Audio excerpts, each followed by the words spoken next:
Welcome everybody. I appreciate you guys being here.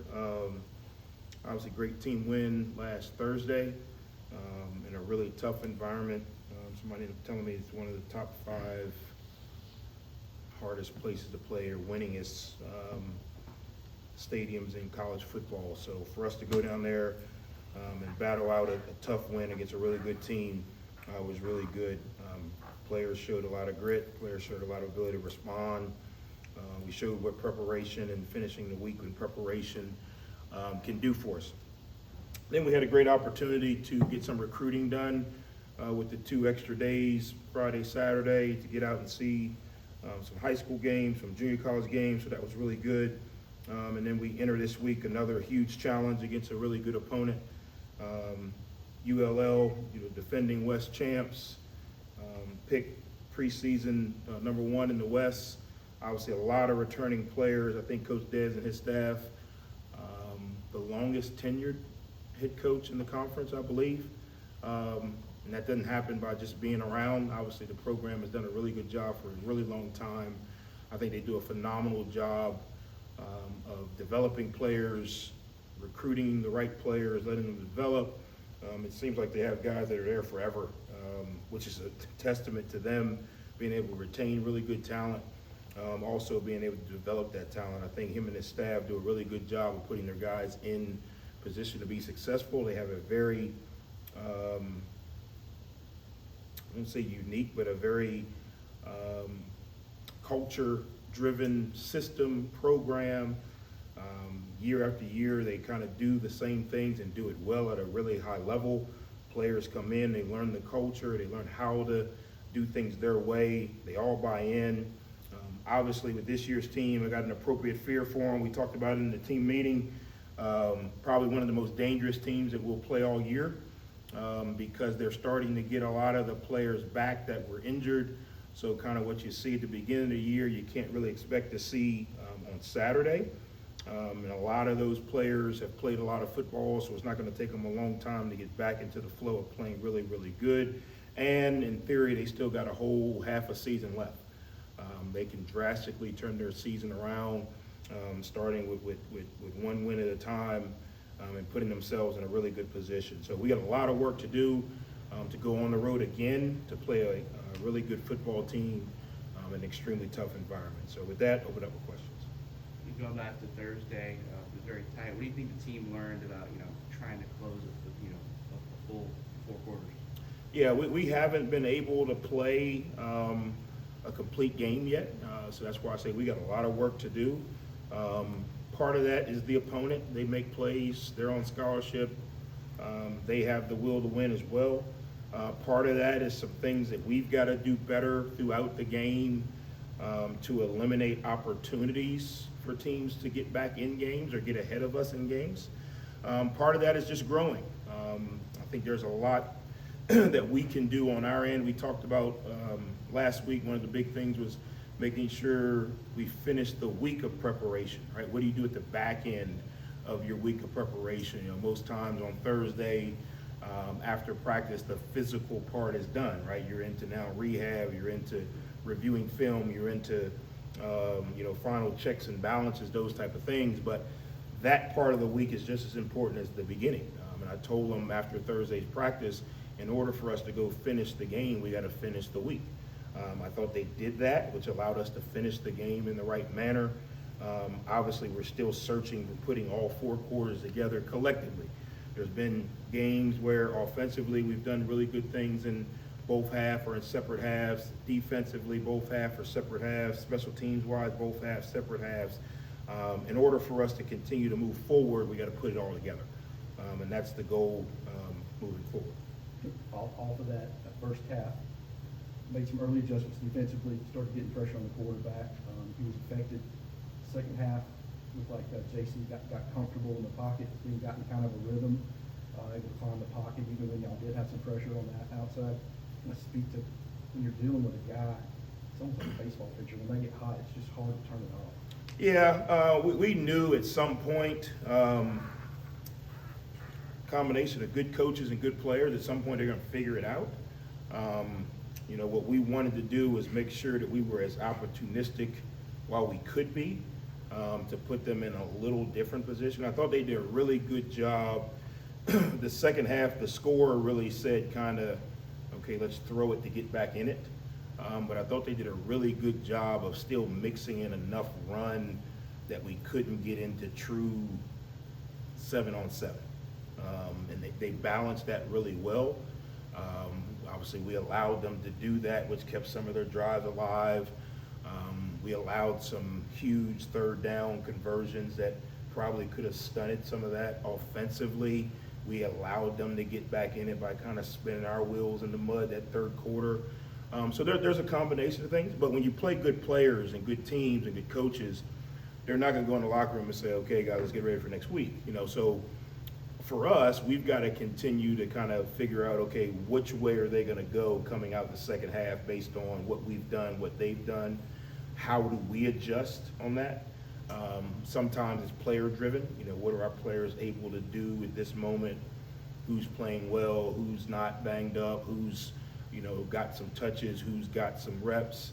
But I thought JC and the staff did a really good job of figuring it out. They didn't kind of get frustrated and kind of say, all right, screw it. I thought Coach Helton did a heck of a job. He didn't say, okay, let's try another quarterback. So when you play good teams and good players, you got to battle for 60 minutes, and that's why we always say it's a 60-minute game. Whatever happened in the first half could flip around and happen in the second half for another team. So we've got to continue to create ways for our players as coaches to be more effective in those type games in second halves and closing things out. And then obviously, the level of who you're playing, what they may be able to do will dictate what you have to do a little bit. Can you speak a little bit about Derek Roman and just the consistency he's given you at center all throughout the season? He's played so many snaps consistently. Been a workforce for y'all right there in the middle. Yeah, every week we go in, we say, all right, we're going to give him a couple reps here, a couple reps there, and then he looks at us and he's like, no, I'm not coming out. And then when we think we can get him out, we go from, okay, let's start rotating some guys to, oh crap, the game's not over, let's try to go score. So we've been in a little bit of a different scenario where we could get him out, but I think Brock's done a great job. His toughness, I played the center position, so that position is it's kind of like being a catcher in baseball, man. It's dirty, it's gritty, you get stepped on, you get nicked up. Obviously, you have a huge piece of communication. That's one of the reasons why we try not to rotate that position as much. The communication on the O-line starts with that position. He's got a really good feel for Coach Coughlin's calls, Coach Coughlin's thoughts. He's a really good translator.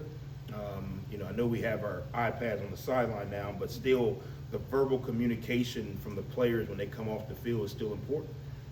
He's able to communicate what happened, what was called, why it was called, what he saw. Sometimes you get players, they see ghost. Why'd you do that? Well, there's 13 guys out there. Okay, well, it wasn't 13 guys, but what did you really see? But he does a great job of translating exactly what he saw. His toughness shows up. He's kind of the linchpin of that group.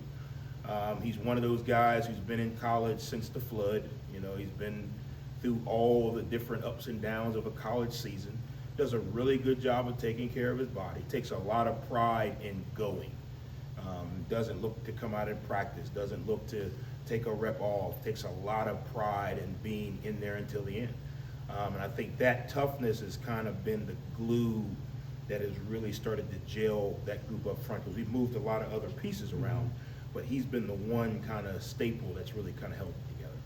Coach hit on Wells getting some guys back, but looks like they really found some fire in their starting quarterback with Winfield. I remember watching him in high school. We thought, heck of an athlete, man. Just kind of like our quarterback, he presents a lot of problems.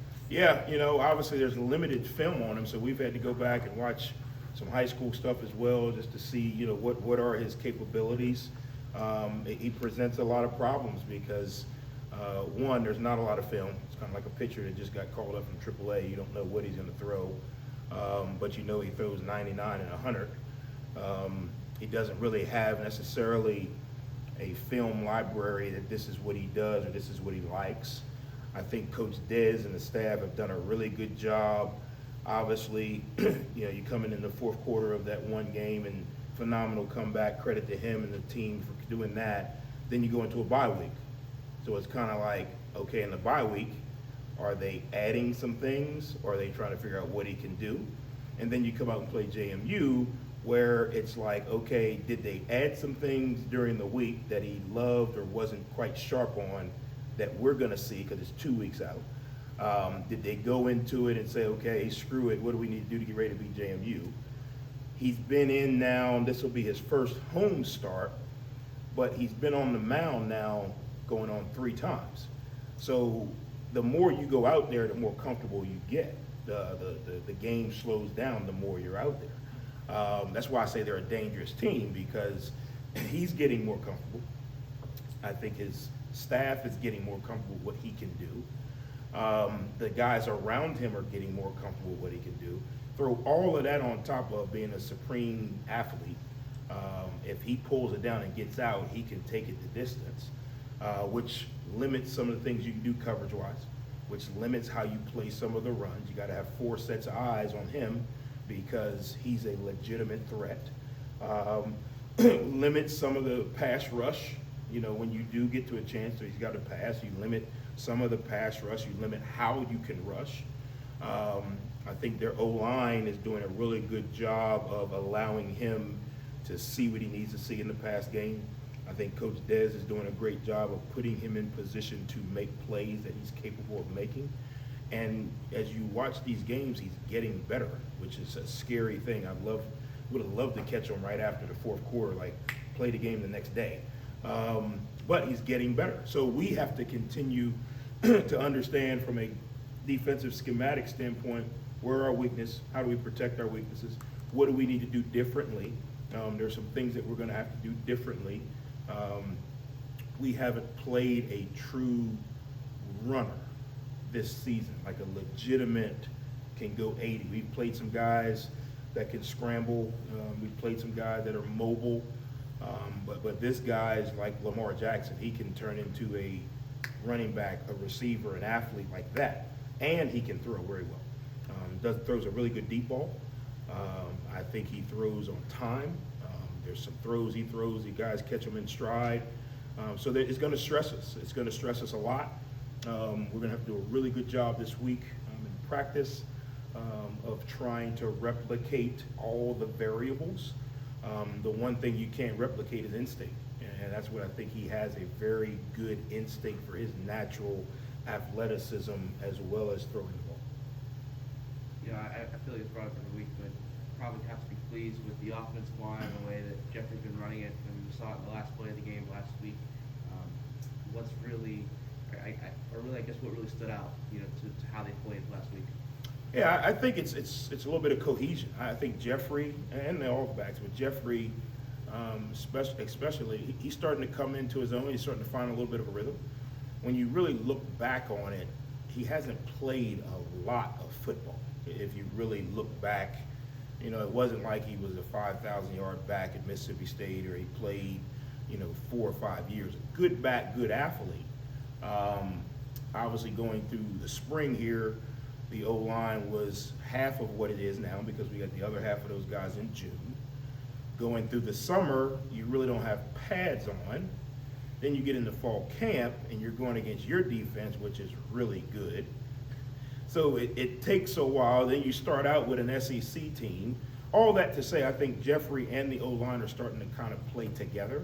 He's starting to get a good feel for how they block, how long they hold blocks, what does the reads mean to him. It's still his first year in the system, so you're really talking understanding, yeah, I know what to do on this run, but how does it react? And I think he's starting to get a little more comfortable. I think he's starting to add some of his natural running back ability to the scheme. And I think as we continue to do more, and I think as we continue to play consistent up front, he's going to continue to do well. And then that allows all the other backs to kind of have, backs are kind of like hitters in baseball. Like when they come back to the sideline, like what'd you see? You know, hey, well, hey, I pressed it and I, you know, kind of stuttered a little bit and it opened up, or I gave it a little more time, or hey, you know, we collected the edge on this play last time. You know, hey, if they're in this front, we should be able to get in the B gap or C gap or whatever it is. So I think the more Jeffrey gets comfortable with the O-line and the cohesion, the more the other backs are going to be able to do the same thing. You guys are fourth in the entire country in turnover margin. Do you point that to more of a schematic issue, more of a, not an issue, but a schematic, advantage, more of a individual player advantage? What do you point to that? I always think when you got good players, you can call the game. It starts with the players. I think we put an intentional focus on turnovers. This week's going to be a challenge because I think they lead the conference in forced fumbles. We start every practice with a turnover circuit. Then there's another 10 minutes devoted right after that circuit to tackling and punching the ball and blocking on the perimeter and protecting the ball.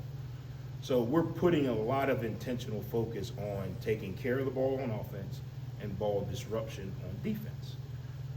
You combine that with good players, and then you put them in positions that they are able to take the ball away. I don't think we've done a good job for the amount of time that we've put in it of punching it out, but you kind of ride a balance. If you want to be a good tackling team, you got to get close to the guy and get him on the ground. There are still some ball attacks that we've had that have been really good. The ball just didn't come out. But I think it's a combination of good players and intentional focus. We put a lot of time into ball security and ball disruption. Now, it's something that, you can work it every day for 20 days and not see a return on it, but we put a lot of focus on it. This week's going to be a challenge on us on offense. Probably the first team that we've played that are as intentional about punching at it as we are. I think the other thing is when we do a lot of good on good work in the summer, a lot of good on good work in camp and during the season. When you are playing other good players, Braylon's not out there trying to throw interceptions. So you got to be really intentional if you want to try and pick him off. The other receivers are running really crisp routes, so you got to have an understanding of coverage and windows. Who's rolling into this window? What area do I have? Why am I in this area? Schematically, we try to teach our defense from an offensive perspective. Some defenses say you can just drop to the hook curl. Well, where's the receiver in relationship to where you need to drop? Where is the route tree going to put these group of receivers in relation to where you're going to drop? Which gives us a chance to be a little bit more opportunistic with where we are on the field deploying guys, combined with the intentional focus we put on, matched all up with really good players. The DBs laugh at Rashard all the time because he probably should be leading the country in picks. He's probably leading the conference in PBUs, which I tell him does nothing for us. It's 2nd and 10 if you break a pass up. It's our ball if you pick it off. But there's a lot of opportunities that our guys are making really good plays and getting their hands on the ball. I think it's a combination of things.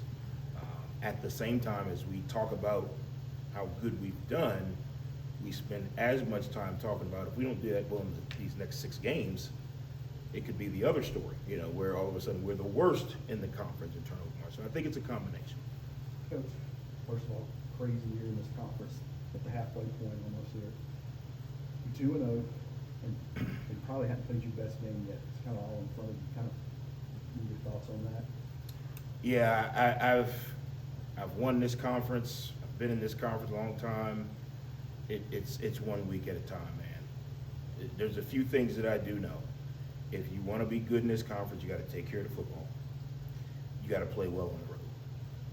If you can do those 2 things alone, you got a chance that when the dust settles to be in the conversation.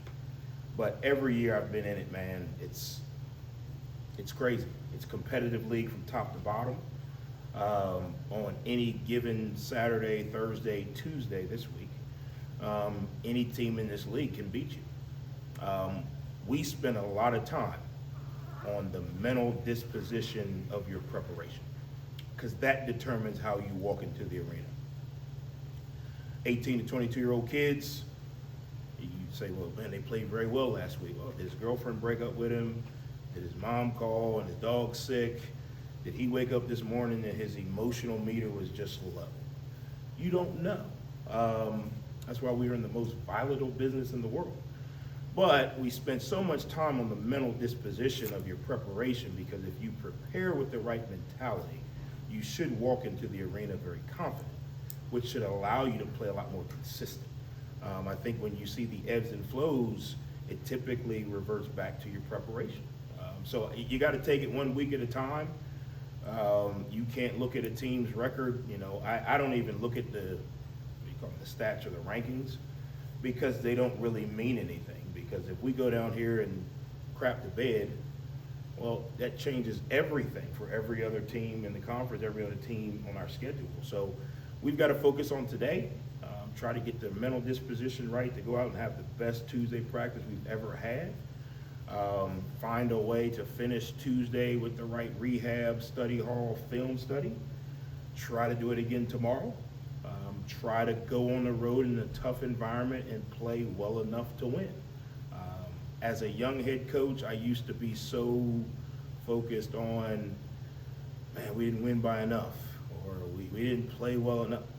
Each week, you just want one more point than the opponent. Like, I get it. Trust me. I know you're at FanDuel, and I know you're ESPN.com bets, John. I know that. But for us, it doesn't really matter. It just give us one more point than the opponent to give us a chance to go back, make corrections, and improve.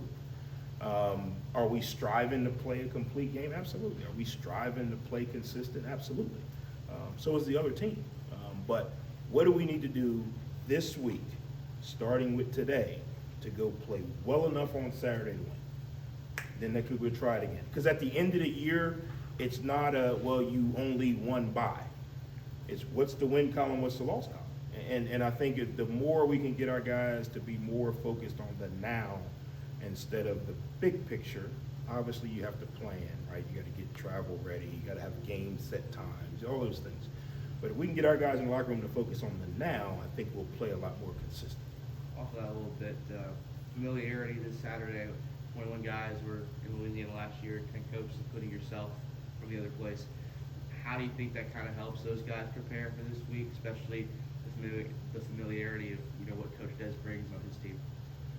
Well, only half of that 21 actually played in the game, so the other half were on the sideline cheering because some of those guys were younger guys.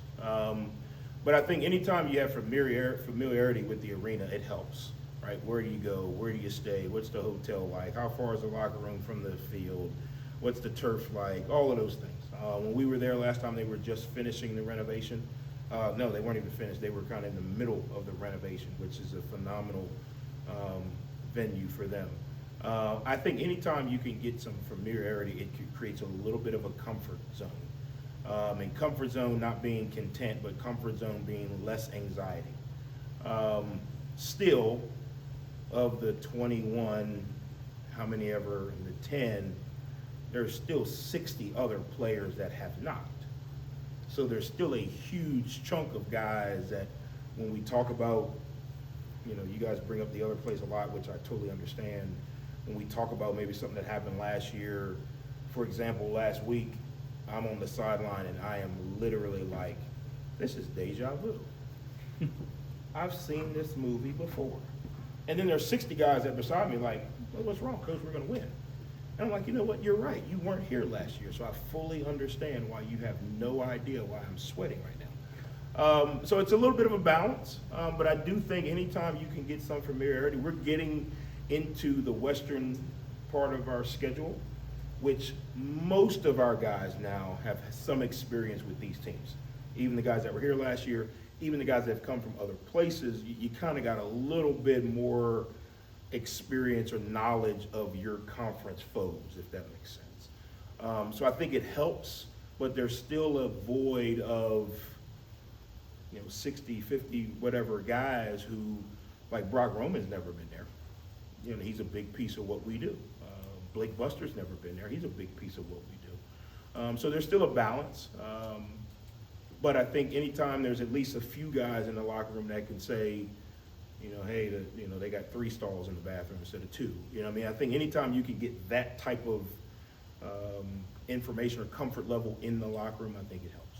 Coach, with the special teams, kind of speak to Creighton Wilbanks, how he's doing. Yeah, I mean, huge opportunity. You know, we talk all the time about being ready for your opportunities when they come. Creighton has done a really good job. We've kind of been all through the summer, fall camp, all through the season. He and Reed have kind of been, you know, kind of 50-50 in practice. You know, Reed hit 3, he hit 3. And what we saw is just consistency, you know, not as strong as leg as Reed, but just consistency. So when we started to kind of have to make the decision of kind of breaking up some of these duties, we felt he was ready. Didn't want to roll him out there for probably the biggest kick of his career as a true freshman. But it was good. It was good. Good opportunity. He stepped up. I thought he did a really good job of managing the moment. It wasn't too big, wasn't too small. Actually came off like I smoked it. Easy, big guy. You may have been good from 43, but you hit it good. But I just think it goes back to his confidence because of his preparation. And I think Coach Bolden has done a really good job all through camp of making the kicking room, the specialist room, true competition. It was never, hey, Reed's the kicker and nobody else can ever kick. It was never Jack's the punter and nobody else can ever punt. It was, hey, look, Reed, you get your 3. All right, you know, Craig, get your 3. You know, hey, Jack, hit your 3. You know, so it was always the opportunity for those guys to feel like I have to be ready. And he was ready in the moment. Really, really huge, probably the biggest kick of the year for us to this point. I thought he did a really good job. Hopefully that builds a lot of confidence in his preparation, and moving forward, we'll probably need him again. Coach, you on the defensive line has impressed you, and how do you feel like that play? You know, I think obviously there are some who jump out because of their statistical numbers. You know, Tap's done a phenomenal job. Jameer Lewis has done a phenomenal job. JJ's done a phenomenal job. I think those guys have done a great job. I think the unsung heroes of that group are probably Brodarius and Isaiah Gibson, because their sturdiness inside allows the edge guys to go, quote unquote, make money, you know, make sacks, make the big plays. There's a lot of times where Tap and JJ and Jameer and all those ends are playing so fast and they're upfield and the quarterback can't move because Isaiah and Brodarius have done such a good job of containing the pocket. And we're going to have to do that this week. We're going to have to change the way we rush this week a little bit. But overall, I think they've played well. I think our defensive line has created some of the ability for us to get turnovers because the ball has got to come out. You know, quarterbacks don't feel like they can stand back there and hang on to it because we're able to create pressure with 4, you know, without, you know, blitzing a guy and leaving some voids. And especially when we get in long yardage situations, we're able to compress the pocket enough to where the quarterback's got to get the ball out. And then we've rotated a bunch of guys there. Mason Clinton has come in and do a really good job. Jaden McKinney's done a good job. Garrett Ponder has done a good job. Eric Thomas has done a good job. Like, we're able to rotate about 9 guys right now, which we still probably have another 3 guys who have kind of been in AAA in the bullpen that I think will really start to show up these next few weeks, because when you build it the right way, you need D-line and O-line depth to make it through the season. So there are some guys, you know, Isaiah Gibson and Brodarius have a lot of reps on them. Well, we've got another 2 or 3 guys that have been working. If they can go in and take 7, 8, 9, 10 reps off of those guys, how much better will they be, you know, 2 or 3 games down the road? So I'm really impressed with that group. I think Coach Mathis does a really good job with those guys. The game plan changes a little bit each week. Are we 4 down? Are we 3 down? But he's done a really good job of getting all of the guys to understand their role. And they've played really consistent. Gonna have to play extremely well Saturday because of the combination of run game plus quarterback athleticism in order for us to be successful. Anything else? Coach, how do you feel like Braylon Braxton's confidence has grown with his play and his leadership?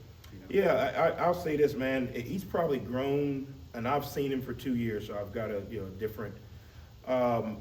His confidence has grown tremendously.